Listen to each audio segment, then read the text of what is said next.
Dziewczę ścięte i wyjęte jak zerwany kwiat, dając młodość pozostawia zakręcony ślad. Owoc czysty i soczysty kusi jego smak, sok namiętnie wyciśnięty być nie może obojętnym. Zanim urok tańca pryśnie, spróbuj rwać jak świeże liśnie. Spojrzeń czar, pląsów dar, pełen wina dzban. Nigdy nie mów, że za późno, nawet przy szklanicach pustych. Szafa gra, kiedy ja z tobą jak na bal.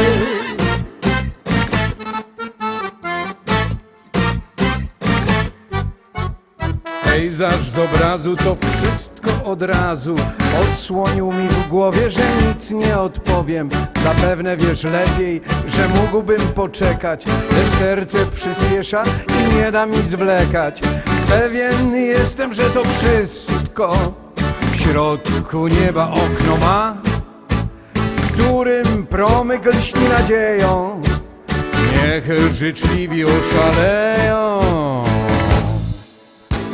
Ania, Ania, Ania, Ania, nadszedł czas na rozkochanie jednej z twych ukrytych cnót, tą co grzeszny Adam zwiódł.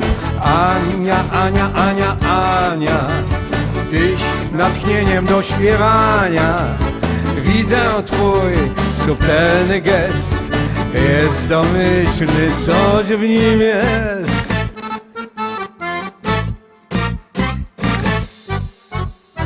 A teraz pozwól, Anno, że będę szczery do bólu, ponieważ jakby i to powiedzieć, chłopie, no dziołej, jest Karlus ze Śląska.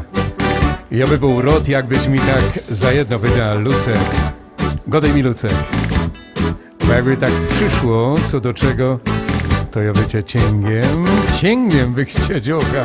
Bro, czujesz to? Co? Anna, Anna, Anna, Anna, ja cię zuwizu do stana, ja by tak cię zuwizu cięgiem chciał wyginać w pół. Anna, Anna, Anna, Anna, ja by z tobą tak do rana, choćbyś wlazła mi pod stół, ja i tak cię zuwizu.